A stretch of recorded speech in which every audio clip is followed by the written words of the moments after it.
Welcome to How I Got Here, hosted by seasoned educator Jeremy Proper.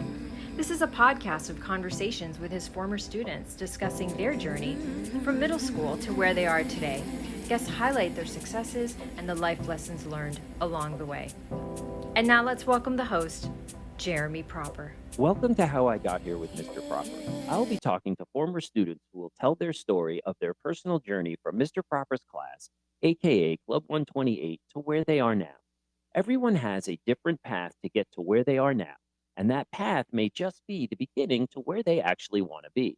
In these podcasts, I hope to tap into the journeys that my former students have taken, for them to share their experiences with my current students, and for that matter, anyone else who is interested in seeing how hard work in and out of the classroom pays off. Let's welcome today's guest, Mathew Schner. Hey, Matt, how you doing? Hey, Mr. Proper, glad to be here. Thank you for having me this morning.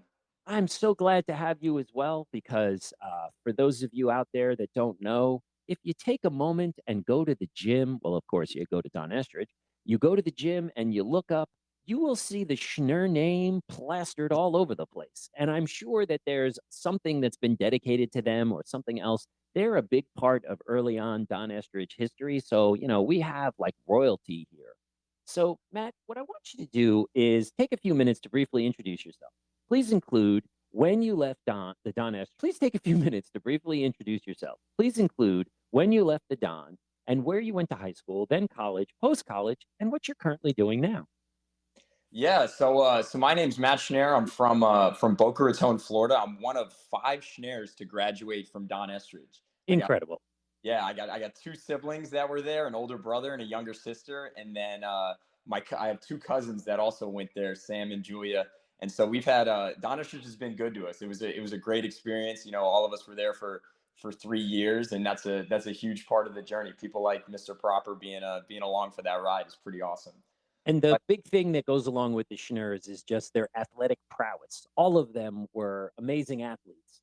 Yeah, of those 5, we got 5 college athletes that ended up taking it to the next level, which is really something that's awesome. But I left Don Estridge 2013, I guess, is when I graduated from Don Estridge. If I graduated high school 2017, yep. So from there, I went down the street to Grandview Prep. My older brother Jake, I kind of followed him around all through. That was the story of the childhood, just following him around. Whatever Jake did, you were there. Exactly. He's a year and a half older than me. He went to Don Estridge. I followed. He went to Grandview. I followed. He was a basketball star. He was a much better baseball player than I was, and that's kind of where you and I met. Yes. You were still a pretty darn good baseball player in your own right. Yeah. Don't cut yourself short. So followed him, played those sports, always played on his teams. He deserves so much credit for any success I've ever had, on and off the court, because just followed Jake around, and that was usually a pretty good strategy. But so went to Grandview Prep, and Jackie, my younger sister, followed us there as well. Had some great experiences at Grandview, small school. My graduating class in high school was just 27 people. Oh my gosh. So, very different experience. There was a lot of people at Don Estridge, very different experience from what a lot of people had, but had such a great time. When you go to a small school like that, you end up with teachers and students that really pour into you, and you end up with relationships that are a lot deeper than just the classroom. And I love that about Grandview. Used to sit at lunch sometimes during free periods with lower schoolers and kindergartners, and you get to know them and have relationships with them. Oh, that's awesome. That's a totally different experience. Like I was going to say, 27, that's like one period for me. That's your whole class. That's insane. Yeah, there's good and bad to that. Everybody in the classroom, everybody younger than older than you. There's nowhere to hide. But enjoyed that a lot. Had great athletic success there. My sister had great years playing volleyball there. Jake won 2 state championships while he was there. Him and I won we started on the same state championship team in, I want to say 2016. And that was an incredible journey. Went 32-0 that season at Grandview. Wow. And so he, from there, chose to go play college basketball at Florida Southern, in the middle of Florida in Lakeland, Florida. And from there, I went to go play at Emory University in Atlanta. I, out of high school, was trying to figure out where I wanted to end up. Was looking into Rollins, which is in Florida, looked at Williams in Massachusetts, looked at NYU. Took my first visit to Emory in Atlanta and canceled all the visits after that. That was it. Yeah. My wife did the same thing when she went to Maryland. She's like, This is it. This is the spot. Nothing else. fell in love with I liked Atlanta a lot. Didn't want to be Western Massachusetts. It seemed a little cold for me coming from winter. No, thank you. Love the coaching staff there. Love the people. Had an unbelievable experience at Emory. So my collegiate journey is my 3 weeks into college, break my foot, have surgery on my foot, spend 7 weeks on crutches, and that was a big punch in the face to start college. You're away from home from the first time. And now you're injured, and there's no one there to really help you. Yeah, don't have those relationships. Like my roommate and I are best friends now, but not at the time. You just met the dude. Right. Am I gonna ask, hey, I need you to carry my lunch tray every day, 3 times a day, right for the next 7 weeks. If it happened today, he'd be on board. I'd be asking him for everything I needed. But so that was different, and that really changed my appreciation for first of all just walking on 2 feet, but just like how much I liked the college experience and things like that. It gets you get a setback, and in hindsight, that's what allowed me to be here playing this graduate year, which I'll get to. But anyway, so missed my freshman season, redshirted that year, was a part of the team, had a great experience. Went on the next 2 years to have really great success. We won the conference championship back-to-back years, sophomore year, junior year. I had a group of 7 seniors that I was there with, 7 others. There was 8 of us. And, we're all coming back for our senior year. And as a big part of anybody's story right now, COVID hits. Of course. And as we kind of talked about before, Emory really shut down during COVID. Campus was closed pretty much during the fall. During the spring, there was only a handful of in-person classes. Everything went online. Right. And basketball and the social aspect of school for me is it's such a big part of the college experience. College is, the academic side of it is incredible, but it's 20% of that journey. 80% of it is the people you're interacting with when you're on the campus. Exactly, because you're not in class 24/7. You're hanging out with people, you're doing things, and you're getting pulled in all directions because you have basketball. So that must have taken up a lot of time just by itself. Right. So when that got taken away, I was like, all right, I need to figure out a way to get that back for my senior year. So I started looking at, all right, how can I work for a year? And, at the time I thought I'd be taking a semester off and coming back in the spring. So I ended up landing a job with Star Insurance Companies as an underwriting assistant on a risk management team in Atlanta. Worked remotely for them for about 11 months, started going back into the office a little bit after that, but was able to take that whole school year off. So 2020, 2021 school year, was able to take that off, which was, I mean, if you told me I was going to, take a gap year when I was in high school, I said, yeah, that's probably not going to be me. Right.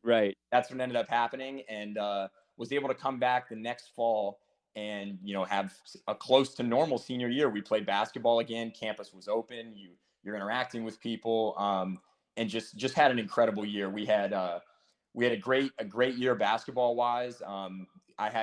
My roommate ended up coming back for a 5th year with me. One of our other best players came back for a 5th year. The 3 of us have, the most wins in Emory history. Wow. Program history. And you said you hold a little record there for what? I do. Yeah. In that season, I ended up breaking our single season scoring record, which was, just a testament to, and the craziest part of that is, 10 months before that, I'm trying to figure out places to play. We're playing, pickup basketball at right. You're like, is basketball ever going to happen again? Right. We're playing at elementary schools on 9.5-foot hoops. Anywhere you can. Nick Stuck was my roommate, and him and I are like doing ball handling drills in the driveway. And half the time we get done with it, and we're like, "What are we doing? Like, is this ever going to happen again?" Right. And that's the whole what if. You didn't know. You really didn't know. So really, that gap year may have put you back on track because you needed that time. So basically, a gap year, people either take it after high school, before college, right? After college, before graduate school, after graduate school, before work. And it's basically a year to kind of figure out what it is you want to do. I guess I didn't call it a gap year, but I took off between college and graduate school as well. I guess I should start calling it a gap year. But I just worked to realize I need to get back to school because what degree I have is kind of useless right now. So I need to add to that.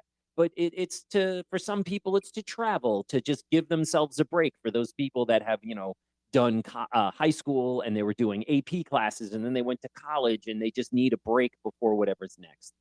Right. And for me, it was 2 things. It was, first of all, the opportunity to not experience the Zoom school and try to get some normalcy and, not pay. Emory's an expensive school, and not pay for school when, I'm sitting in my living room, on a computer screen. Right, right. It's not the same. I'm the brick and mortar mentality. I need a professor to explain it to me. Whether or not I can understand them, I need someone that I can Right. go ask questions. And online, it didn't work for me as the teacher either, trying to keep my kids motivated. But obviously, there's a huge difference between middle schoolers and college kids. But still, like you clearly stated, the distractions are there, whether it's middle school, elementary, high school, or college, graduate school. Yeah. You're like, I don't need to. And you can't see. I'm sure these days most kids have multiple screen setups and you can't see everything that's going on as long as you're there and, alive and it's not a cardboard cutout of Matt, it's fine. Right. And so on one hand I got that, and on the other hand, like, I never enjoyed school, being on a campus playing basketball, more than I did that last year. Like, when it gets stripped away from you, Right. really figure out how much you love it. And that's why, as much as like, I think a lot of people say this, but like, it was such a blessing because, all these things are taken away from you, and you didn't realize how much you loved them and how much you needed them until they're gone. Yeah, you don't realize what you got until it's gone. That's the Right. old adage. And Right. smartly enough, you figured that out as it was happening, not after. So you got to have an affinity and appreciation for it while it's happening, not reminiscing down memory lane. That's awesome. Right. And so just enjoyed being back on that campus so much, and playing basketball again with those guys. And after that year, I graduated from Emory with a degree, a business administration degree with concentrations in finance and management consulting, and finished up there, and kind of thought, to be honest, I kind of thought that was it for me. And we'd be moving on to the working world, and how college sports works now. If you have more eligibility, which I did because of my freshman year. If you would have told me I was going to be on crutches for 7 weeks, I would have said that's miserable. And in hindsight, once again, a blessing. Basketball is taken away from me, and you enjoy it so much when you get it back.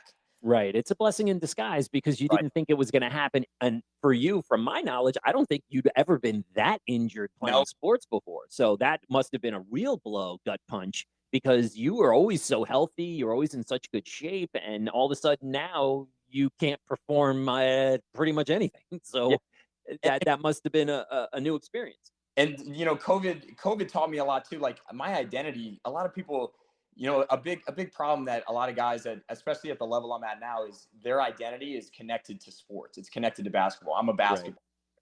And so when that got taken away from me, first when I went on crutches, and then again when during COVID, is like, all right, like, no, that's not my identity at all. It's a big part of who I am, but me Right. as a person, it's so much more than that. And those two lessons kind of teach you, all right, you become a more well-rounded human being. It's a part of your journey, which is great, but your identity is not connected to it, because sports are up and down. Like, you're going to have great days, you're going to have bad days, and a lot of them. And so if your identity is all about basketball, when you have a bad stretch and things aren't going well, you got to find a way to find happiness, and that's got to be elsewhere. Right, and the old story of Michael Jordan, who got cut from his high school basketball team. Mhm. We're like, "How is that possible?" I'm like, "Because he wasn't Michael Jordan when he was 15 years old. He was Right. just Michael. Nobody knew who this kid was." You Yeah. know, You only see the good. You only see the good for the most part. I mean, like, we talk about the social media area of, like, right, yeah, everything, and everything looks good, but behind the scenes, if you're totally connected, and that's, if basketball was my only identity, I had stretches during the season this year when it was like, oh, it's brutal, it's a challenge, and so that adversity is really, really so for you. could you take a minute and dive deeper into that? I like that idea. So how did you deal with that adversity? That's a question I asked later on, but since you brought it up, I want to go there. So Yeah. what did you do? Like when things didn't go your way? Because you're not LeBron James, okay? Can you give them an idea of what are you? How tall are you now? How much do I'm you weigh? Yeah, absolutely. So I'm 6'4". So I'll tell this last little piece of this story, and then get to what you said. So I graduated from Emory, entered the transfer portal, and came to visit Lipscomb University here in Nashville. We compete in the Atlantic Sun Conference, which is made up of 14 teams. And the opportunity to play Division 1 was just, it was incredible. The coaching staff here is really good people, and when I came my visit, same thing. Kind of fell in love with the people here, liked Nashville a lot. So got the opportunity to do that. We played this year at Michigan, at Notre Dame. We beat Big time schools, and you beat them. Yes, and it was just, I mean, those moments are so exciting. You're in front of 15,000 people.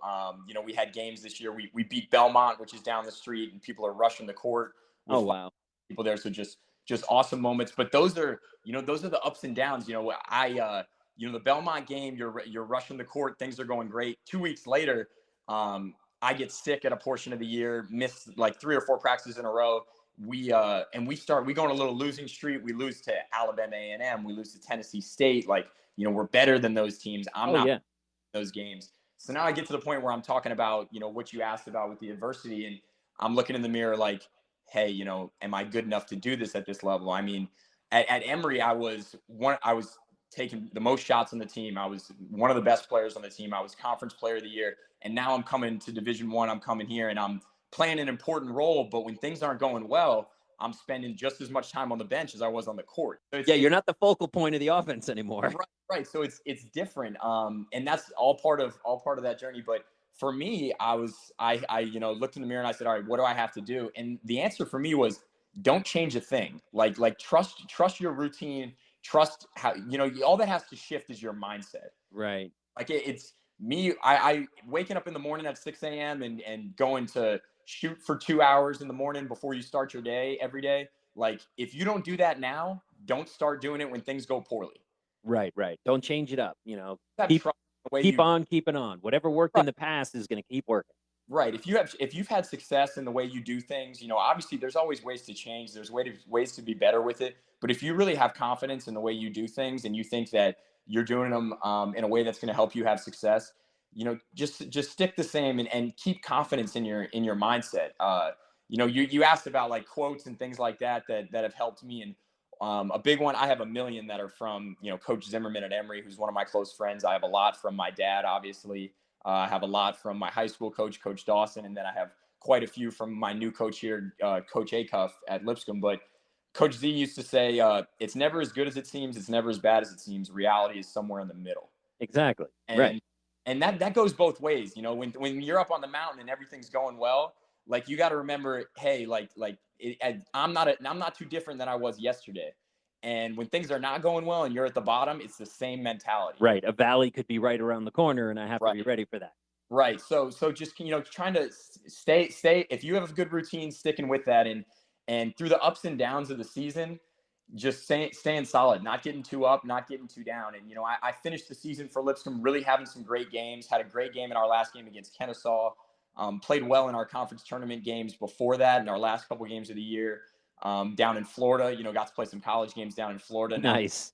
At a conference there. So, a bunch of people that I grew up playing basketball with were at Florida Gulf Coast to watch, which was so special, those moments and getting to share with people. But that's really my answer to the adversity thing is, you got to remember reality's in the middle. You can't let yourself get too up, can't let yourself get too down. And, if you're confident in what you're doing, stick to it, keep pushing. Excellent.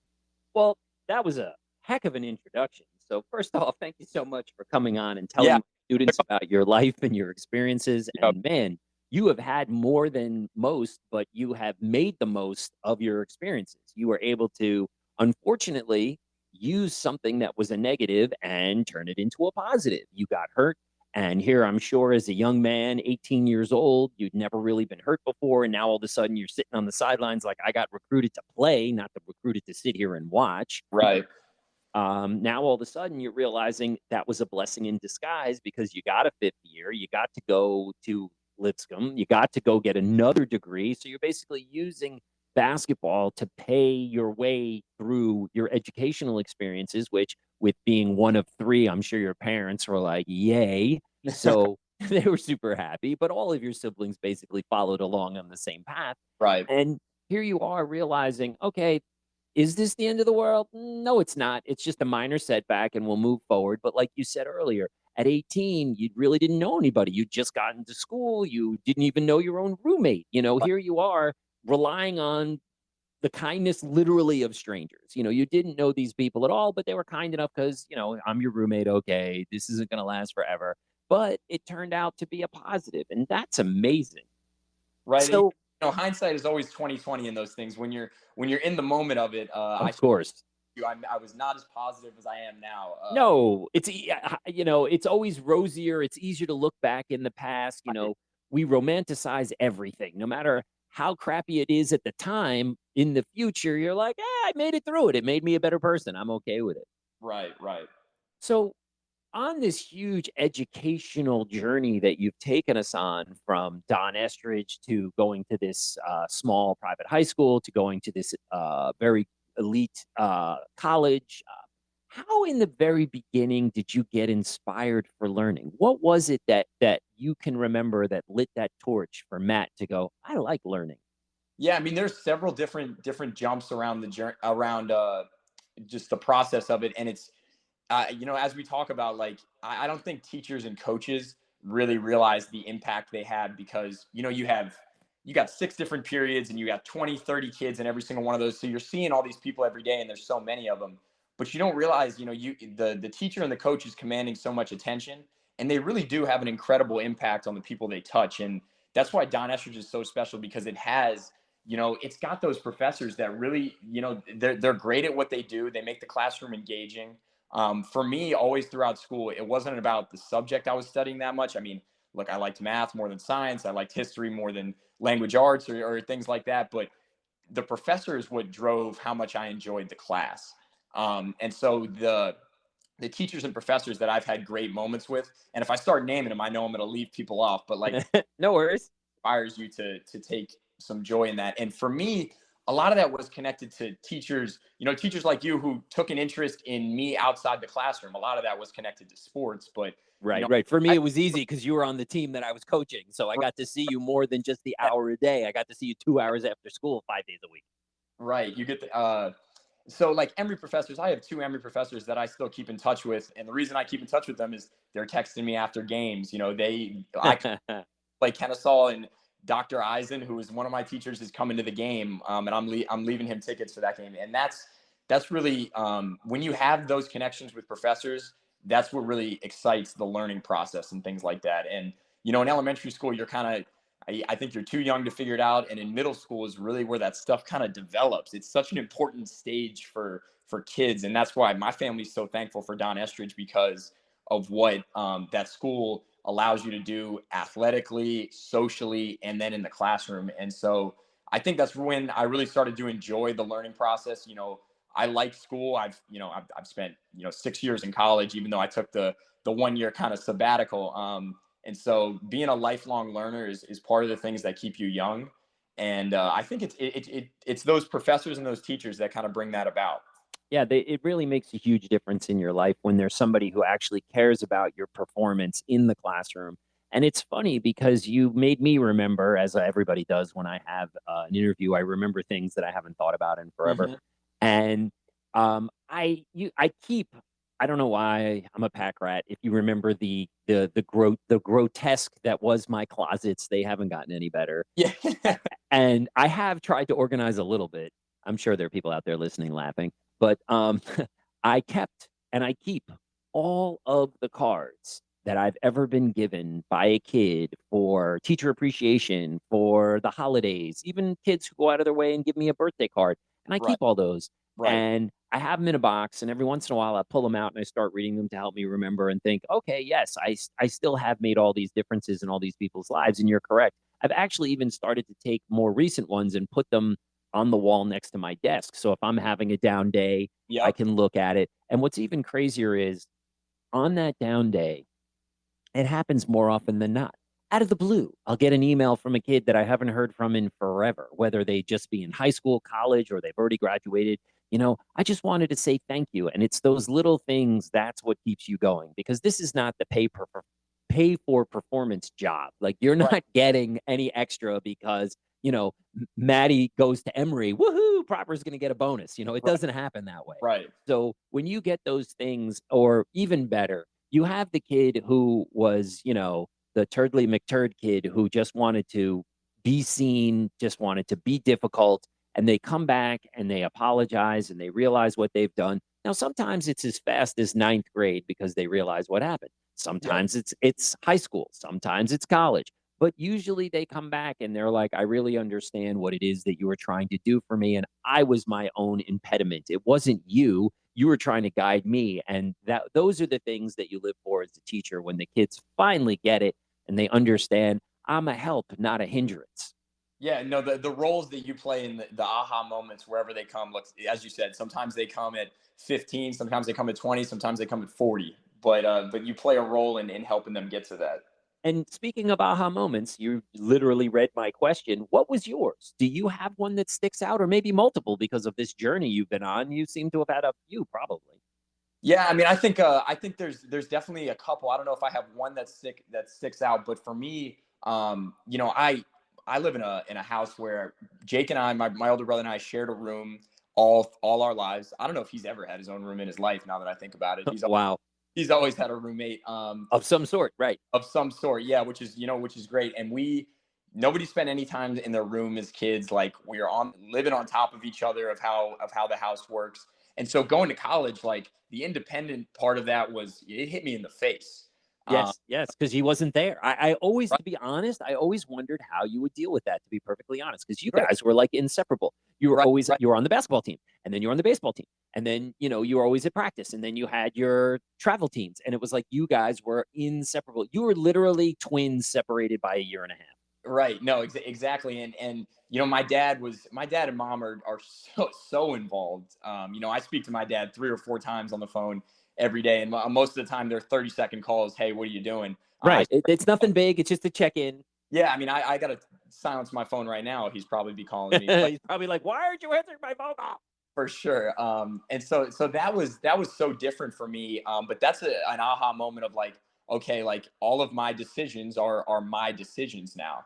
Right. I can't blame anybody else but this guy. Right. So how do you mature with that?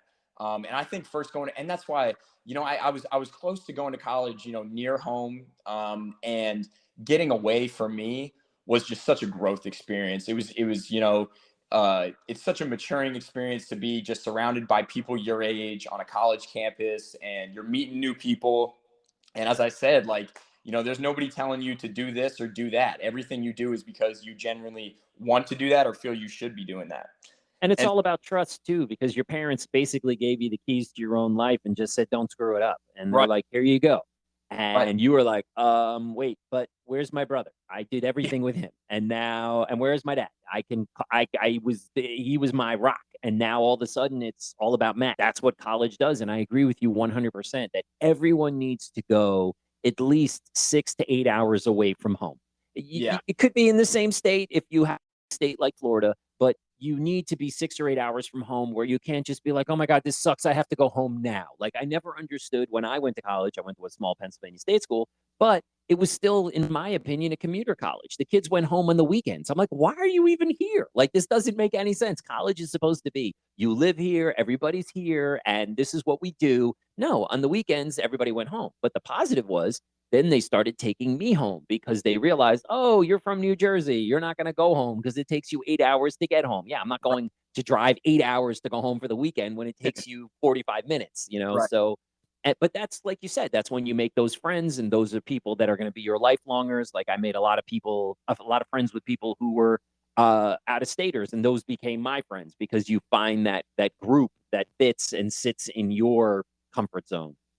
Right. So, I mean, and when I got hurt my freshman year, if I was living 30 minutes from home, I would have been spending a lot of nights at home. Oh, without a doubt. You wouldn't even your dorm would have been clean as a whistle because you were never there. Because, "Oh, Right. mom, I hurt and your mom would have been taking care of you all the time. Yes, Oh, without a my doubt. mom, as soon as I got hurt, my mom was on a flight the next day. I will not lie about that. Oh, of course not. I knew that. You didn't even have to tell me. Well, the listeners, yes, but me, definitely not.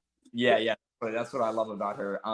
That's But awesome. yeah, so that experience was huge growth for me. And I don't know if I can point to one aha moment in that time, but that's when the maturity starts to build. I mean, the whole take the year off from school and work a job. I mean, I had conversations with my dad, like, he was like, "Hey, are you out of your mind? Like you're gonna take some time off school?" And I was like, "No, like, I think I've looked into this. I'm mature enough to make Right. a decision." And the same thing happened when I went to Lipscomb. Like, he was like, where I went on this visit by myself. It was just, Wow. and Nick Stuck came with me, my closest friend who lives down in Florida now. And so it was those experiences were like, all right, I'm making decisions on my own now, and they come up quicker than you think.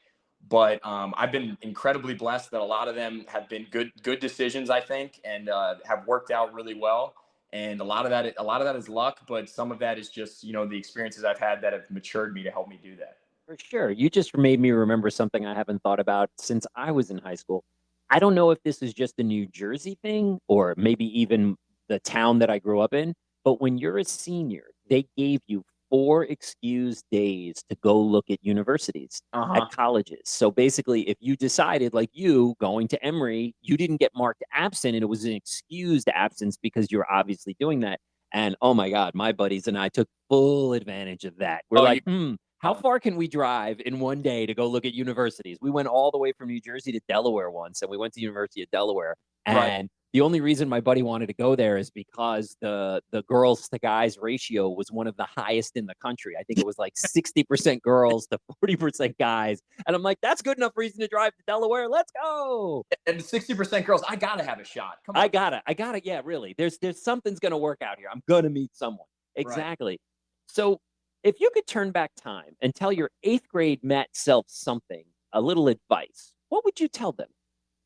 Yeah, I mean, I think the keep pushing thing that we kind of talked about is a big part of it. But through college, another thing that Coach Zimmerman used to say a lot. Now this relates to sports a lot, and I'm at an inflection point in my life right now where I just have wrapped up my college basketball career, and I'm kind of moving on to life without competitive sports, which is really really interesting at the moment. But if I looked back, I would say, every day, make a daily deposit in getting better. And we would always talk about it, and we say, today we're going to improve, we're going to compete, and we're going to enjoy the journey.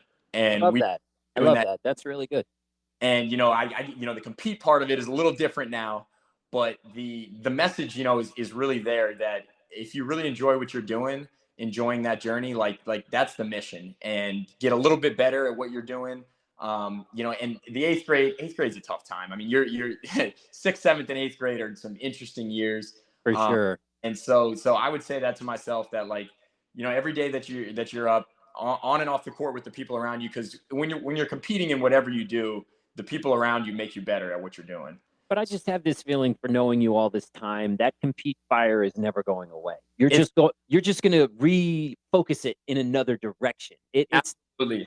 It's not going anywhere. I know you so well that it's not like, okay, I'm just going to put this down and compete is over for the rest of my life. No, that's not how it works. When you're a competitive athlete, especially at the level which you attained, you are going to make sure that that continues. And that's what's going to make you a very successful adult in whatever field you choose, and whoever is lucky enough to get you as an employee, because you have that drive. And I think that's also going to help you get those jobs, because they'll see, oh, not only did he play basketball at one place, then he realized, I still have eligibility, I'm going to play somewhere else. This is a guy that doesn't give up and isn't going to just say, okay, the dream is over. No, how can I keep extending this until it goes all the way to the end?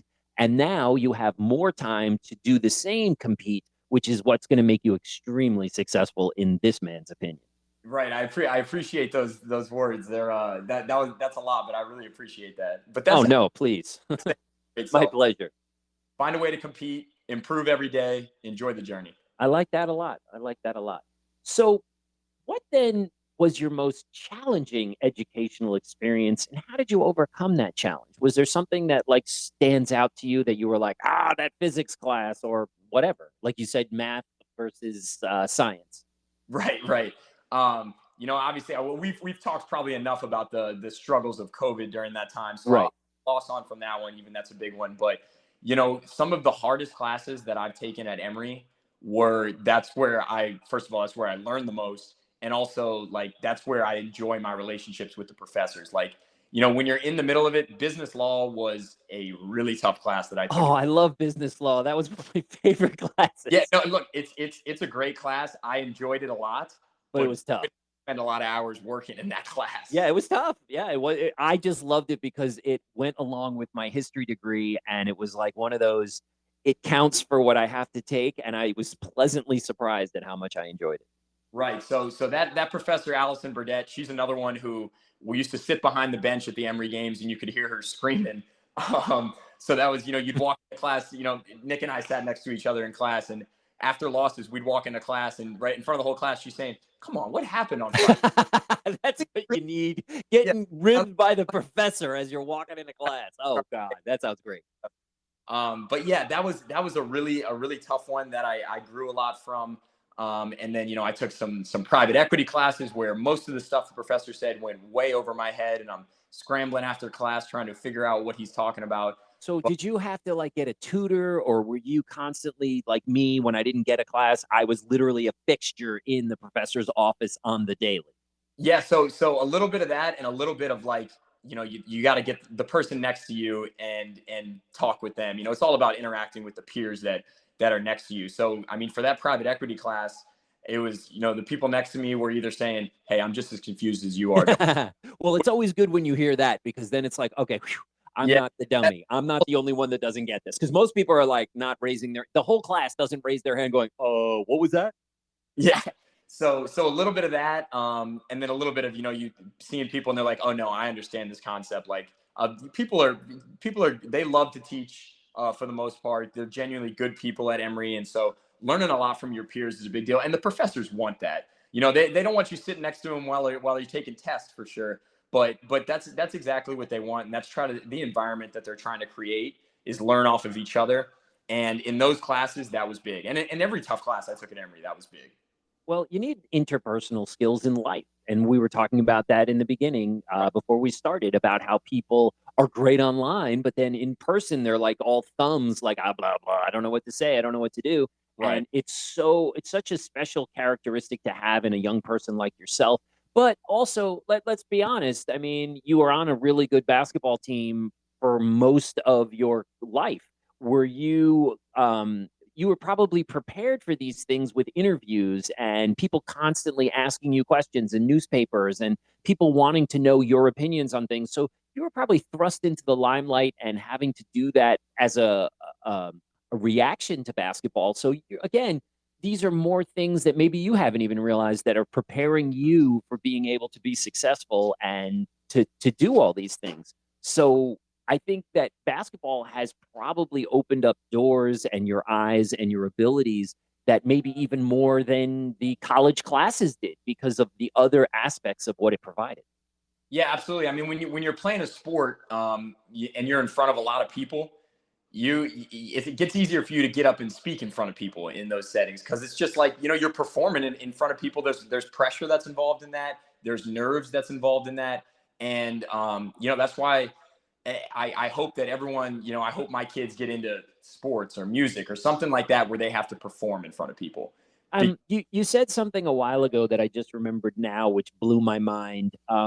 What was it like playing basketball in front of 15,000 screaming people? Like, how do you just go block this out for? I'm sorry, I'm ignorant. What is the dimensions of a basketball court?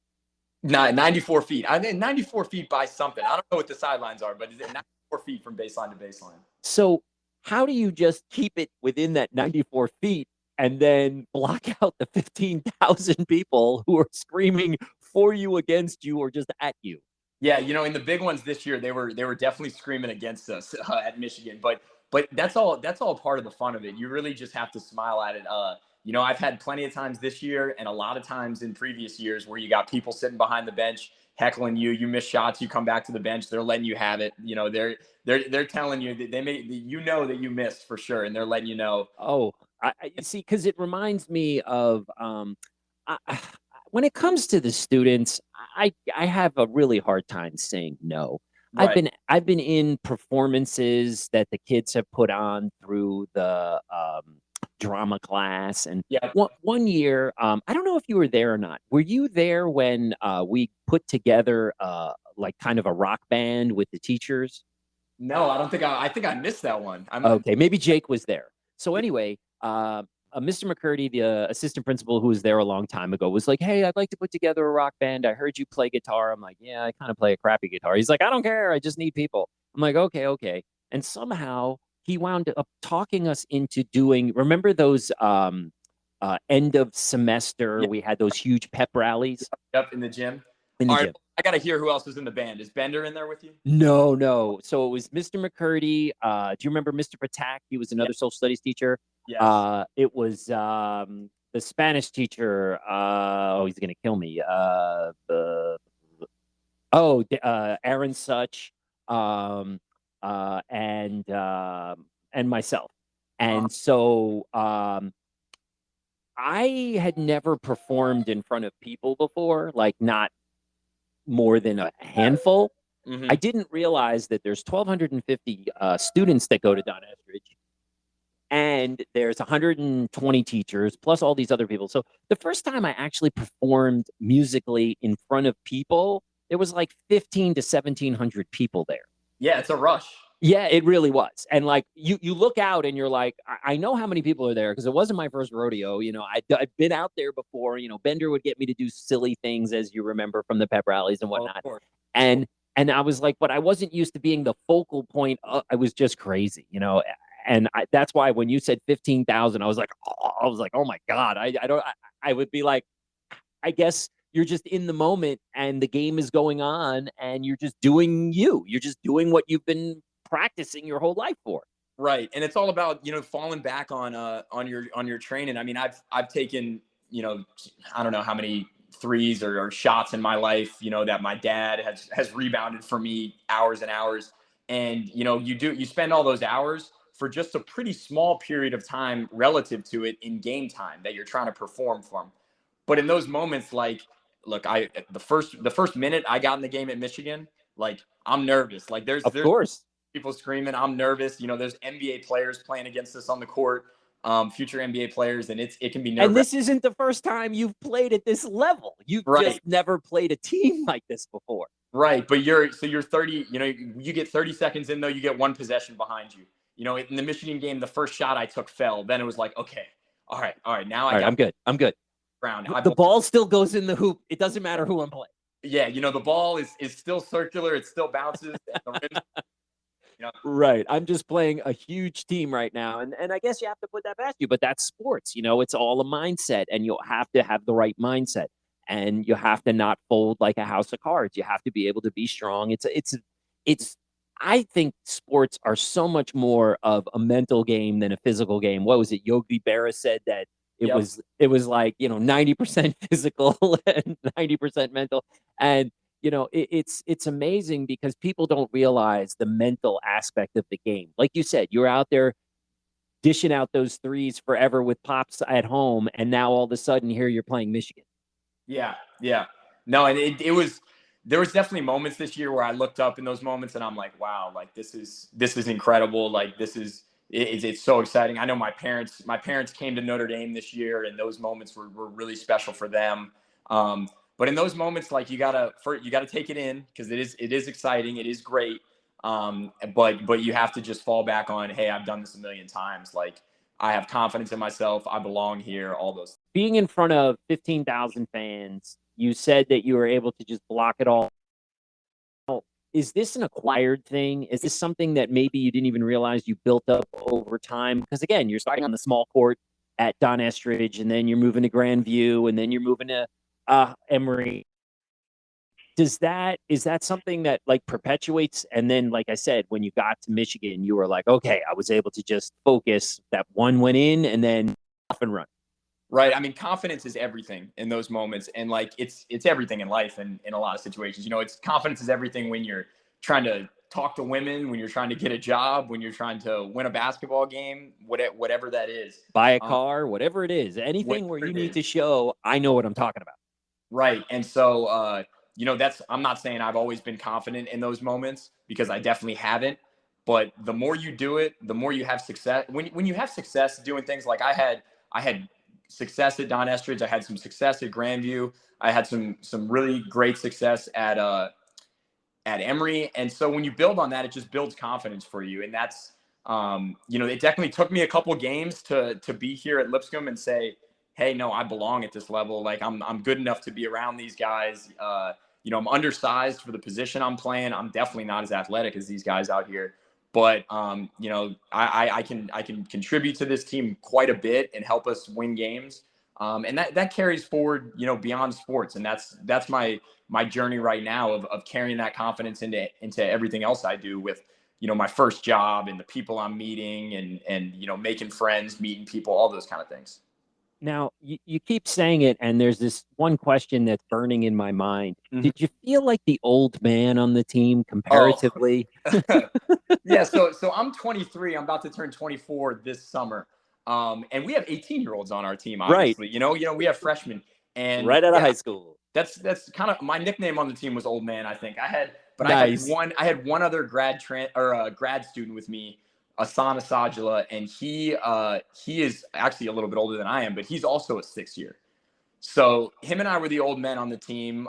We're the only seniors this year. Having him along with that was really great. That's nice that you had somebody, a compatriot there to go along with this, not like it's just yourself. That's Right. cool. And you could bounce things. Are you feeling it? Yes, I am. Okay. Right. No, yeah. Is your body a little more sore than it used to be 3 years ago? Right, Yeah, it is. It doesn't right. bounce back like it used Is your recovery time just a little bit longer? Yeah. No, exactly. That definitely was an adjustment. And here, this is my first year here. We have guys who have been here several years. So I'm the rookie and the veteran at the same time. All at once, right? Right. Because you're brand new to the school, but you're not brand new to this. And Right. so how did let's go into that a little bit. How was that taken? That here you are, you had this great career at Emory, you're a record holder, you've done all these things, and I'm sure people did a little research on you before you got there because it's out there. And Right. how do you feel that you were taken? Were you having to like prove yourself from day one? Did you just go up to the biggest, baddest dude and say, okay, dude, one-on-one, let's go? Or were you like, all right, let me just feel my way through this? Yeah, so look, part of the reason I came here is when I was on my visit, you could tell these people were really good kids that wanted to learn things. I definitely, look, when I was at Emory, I was incredibly loud my last year. And, I'm still loud. That's part of my personality. That's who you are. You're always a chatterbox. But I remember the baseball. The way that the 3 senior leaders we had at Emory, the way that they wanted things to go, that's how they went. And that was the way. And so when I come here, it's obviously just been like, hey, like you're not in charge anymore here. Like right. And I earned respect from these guys from, I think my work ethic, spoke to that, and then the maturity aspect of it. And then, when you've been playing college basketball a long time, doesn't matter what level you've been doing at, you learn a lot. Like there's a lot of things that you learn from that journey. And so sharing that with them and just saying like, hey, especially the younger guy, because the season is so up and down and it is so long. And, especially the basketball season, it's really, you're at this level. We started practicing June 1st and oh my God. our first game was in November. Oh my God. We're in March. We're getting into April. National championship hasn't happened yet. Right. So you're like half a year of actually getting on the court for a game before you even start playing. So, especially, taking the young guys aside after tough practices and things like that and saying like, hey man, I know you think you played poorly today. You're going to have 100 of those in your career. So if you go home and struggle with that for the next couple hours, like you gotta put that stuff behind you. Same thing goes, like we talked about, same thing goes for having a good practice. You played great today. That's going to happen a lot. Reality is somewhere in the middle. And right. Exactly. This isn't your everyday. Right. I think I gained respect from these guys from just, being humble when I came in, having a great work ethic, and just trying to be encouraging people, developing a respect, because as a leader on a team, you got to encourage people, but once they trust you, you have to get on people when we're not performing at the level we need to be. And I'm sure they appreciated that because you come with that swag, you come with that credo, you come with that from Emory, you knew all that. You weren't trying to be top dog. You weren't trying to push anybody off, but you were trying to help everybody who was willing to be helped with the information that you had. And it seemed like they were open to it, which is amazing because again, you're a new guy, you're old guy. And all of a sudden, it's like people could be like, "Who does this guy think he is?" We just like me. I don't care that he played at Emory. This doesn't matter. And then again, it's a relationship, and you have to build that relationship. You have to build that trust. And once they realize what it is you have and what experiences you have, plus you have 4 years playing college basketball. Okay, maybe it wasn't Division I, but it's still basketball. The game isn't that different between the divisions. You're still playing the same sport, so they could see it. But again, you had to earn it. So you have just spent an unbelievable amount of time telling us all of these things that you did that were educational, that were basketball. What is the mat time? What are you doing in your downtime, and when is that? Yeah. It's been a busy year. I won't lie. As part of my, as we kind of talked about before the podcast, part of my MBA experience is work experience as well, because it's an 11-month MBA program. So, working a part-time job, taking classes at night, and playing basketball, in the middle of that is definitely more than a full-time job. But for It's me, like two full-time jobs. yeah, I'm a very social being, and it's the people around me that I'm spending time with. I watch a lot of sports, spending time around those people, spending time around teammates and on campus. That's how I recharge. Some people like to recharge by hanging out by themselves, relaxing, all those kind of things, and that's great. My way of recharging is, being around people that I really like. That's all. And I have to ask, are you a video game enthusiast?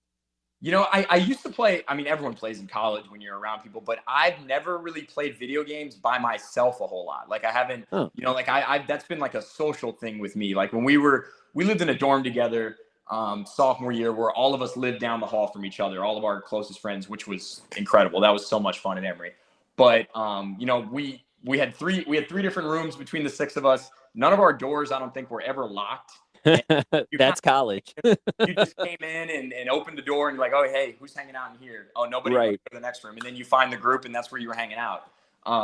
It's funny how no matter how much time goes by, college just never changes. No. The door's always open. Come on in. We're always Right. doing something. Who's here now? Who's coming Right. later? Where are we going to eat? It's the same stuff, just with newer technology. Yeah, and as I said before, that's how my childhood was, of not spending a whole lot of time by yourself. And so that carried on.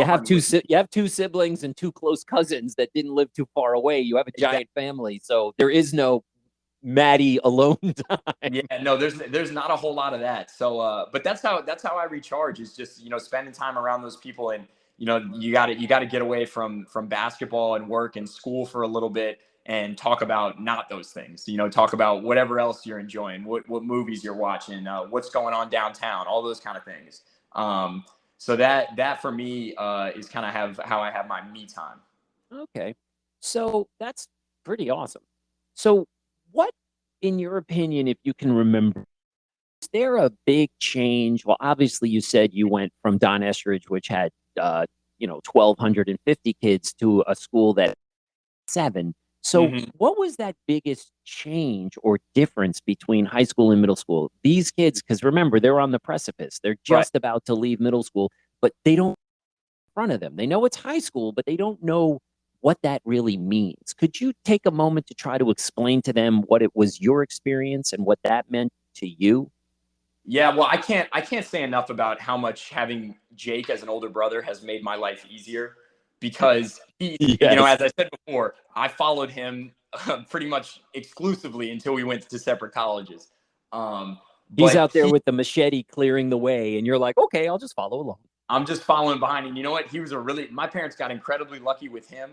I was a little bit more of a pain in the butt, but they got lucky with him, because when he was leading the way in the family, they could say, hey, just do what Jake's doing. And I, most of the time, would say, all right, yeah, that's what I got to do. Okay. He's doing the right thing. All right, I can do that. I got to follow that. But so he kind of paved the way from that. And going to a smaller high school for me was like, you knew everybody personally, which was really awesome. And but that jump is a big maturity point. I think the jump more from 6th to 8th grade is incredible, and that's Don Estridge was a great place to do that. But the high school part of it is you just get more and more independent as you get older. You're getting into the stages of like, all right, now I'm getting towards 16 where I can drive a car. That's a big independent point. You go to like your parents just kind of, they move a little bit backwards in the decision making. You can start making more decisions on your own, and you make mistakes. You definitely make mistakes. You hope they're not big mistakes, but you make mistakes that you learn from throughout those years.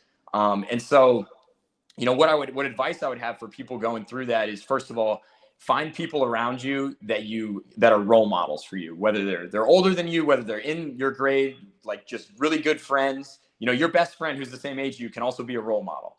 And for me, that was Jake.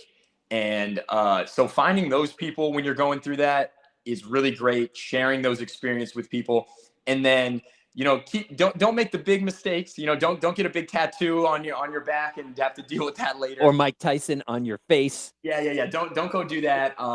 But understand that the mistakes are all part of the process, and I'm sure there'll be plenty of moments your parents are getting on you for those things, and they mean well, and when they're doing that, take that advice from them.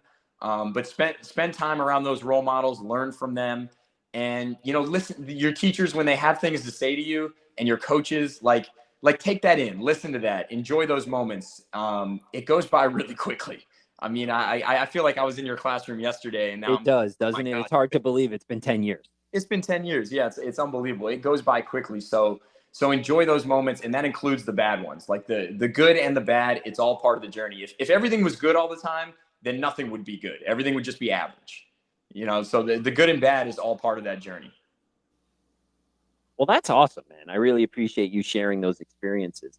So what could you say that you learned about Don Estridge as a school after you left? Was there something you were like, wow, I didn't realize I knew that, or I was taught that when I was there, and now that I'm gone, I'm like, because like you said, you went to this new school, which was much smaller, but what perhaps did you learn from Don Estridge that you carried on with you to high school? Yeah, I think the power of your network kind of started that young. For me now, it's easier to look back in hindsight and say these things, but I've seen people you've had on this podcast, and I'm like, oh my gosh, I remember them. Like, what are they doing now? And then there's people from middle school who I still keep in touch with, and I know what they're doing, or in high school as well. It carries on, but it's the people you meet and those networks, how they expand is like, it's shocking. Because school, you're spending every day next to that person that you sit next to in class. You're next to them for an hour for 180 days. Like, that's a lot. It's a lot of time. Yes, it is. So looking back in hindsight, Don Estridge just taught me, surround yourself with the right people, and, carry on those relationships beyond that. I think a lot of people from Don Estridge go in different directions in high school. It's not one of those, it's not like Boca Middle where pretty much everyone feeds into Boca High. Right. We can go anywhere. Directions. Yeah. Which is a little rare. And also, part of that is they're coming from different places too. So you get a pretty diverse group of people there, which is what made Don Estridge really special. That's as well. what's cool about it. Exactly. It reminds me a lot of where I went to high school. That's why I like it so much. It's a very similar aspect. You have people from everywhere. Well, that's what's great about it. It's a magnet school, so everyone can apply. It's not just Boca kids. Right. Everyone from Delray can come. Everyone from any of the northern parts, literally from Boca to North Palm Beach, and anyone can come. It's amazing. So you get a real feel of what real life is about. So yes, definitely those relationships make a huge difference for sure. And it's so easy to stay connected to people these days. And so, while you're in those, that's probably, additional advice I'd have for my 8th grade self is those people that were your closest friends in middle school, those kids, like, find a way to keep in touch with them, check in with them. I know it seems like that can be an additional job and you got your own things going on, but, first of all, it means a lot to someone when you send someone a text that you haven't seen in a year and you say, hey, happy birthday, Right. It makes a huge difference. People appreciate that. Right. Just like you talked about getting an email from kids when you're having a rough day, like, hey, just want to let you know things are going well. I appreciate everything you did for me. Like the power of that is a lot. And that's advice I'd have for my 8th grade self. And that's because Don Estridge is so diverse, people go in different directions. It really has an opportunity to expand your network, even though it seems like, expanding your network at 13 seems kind of ridiculous. Right. What does that mean? A network? I'm a kid. You'll learn sooner or later. Right. It doesn't matter if you know what it is. Just do it anyway, because it'll help you in the future. Just listen to this guy. He knows what he's talking about. Oh, man. That you have really gone up and beyond, and your experiences at 23, almost 24, abound. I mean, you have done so much in your life, and there's so much more ahead of you. But I really appreciate you coming on and telling your story, because I know all the kids who are into basketball will appreciate this, because they want to know, well, how do I do it? What do I have to do to get there? And how is this guy able to do it? Maybe I can emulate that in my life. So you never fully said, so you're 6'4". How much do you weigh? You don't mind me asking. No, I don't mind. I'm 6'4". I'm 200 pounds. When I came into Emory, I was probably 6'4", 175 pounds. Oh, wow. And when I got hurt my freshman year, we had two older kids on the team, our 6'8" twins that were big men on our team. Oh And my. they just lifted weights every night. Like that was what they did. And look, I was on crutches. I couldn't run. And Right. so, once I got off the crutches and I was in my walking boot, I was in there with them just about every night that year. Putting it on. Just hanging out with them. And so, but have put on some good weight, I think, since then. And now I think the key for me is to not put on bad weight after basketball. Right. Because that's what's going to happen now that sports have changed. It's not like you're not going to continue to play basketball, just not at the collegiate level. Right. That's the true test. How do I keep it off, stay in this shape? Because as I've learned from my wife, who basically is biohacking my life these days and making me wants me to live until I'm 110 years old, that you got to keep it off, but it has to become a routine and it has to become part of your everyday life. People ask me that all the time. They're like, how do you stay in such good shape? I'm like, well, my wife beats me with wet noodles if I don't do it. And on top of that, it's part of my life. If I don't do it at this point, I'm upset with me.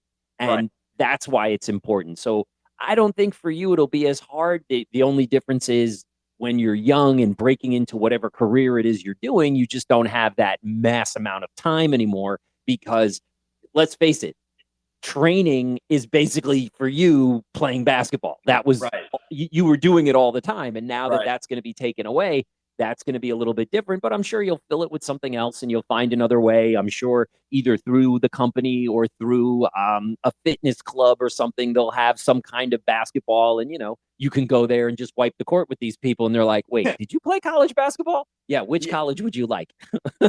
Lipscomb or Emory? That'll be some pickup games in the area. If I get back to Atlanta, that'll be good. I think I'll be able to get picked up on it. Exactly. They'll definitely want to pick that guy up. You definitely have the basketball physique. You obviously can do it on the court. All you have to do is get out there and get the chance to show them. And that's what it'll be. It'll transition into that. I mean, it's not like you're going to be like, you ever see Woody Harrelson in White Men Can't Jump? Oh, yeah. Yeah, you're not going to be going out to the local basketball court and be betting people like, yeah, I could make that shot in the wind, no problem.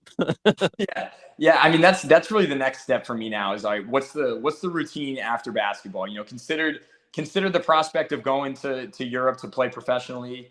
Wow. And as cool as that sounds, I'm getting to 24 right now, and it's like, I think 90% of people when I say this too, they'd say, "What are you doing? Like, go over there, enjoy that." But as I talked about being so social, the thought of going to a foreign country by myself, right?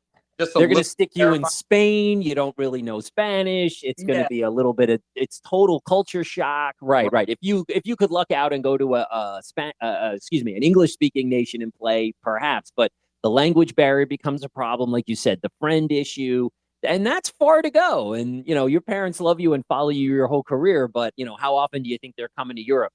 Yeah, no, that would be an adjustment for them, and and it's going to end at some point. The ball is going to stop bouncing. And the key for me is, first of all, to keep it bouncing in whatever routine I have, find places to play, find places because I enjoy the game so much. Right.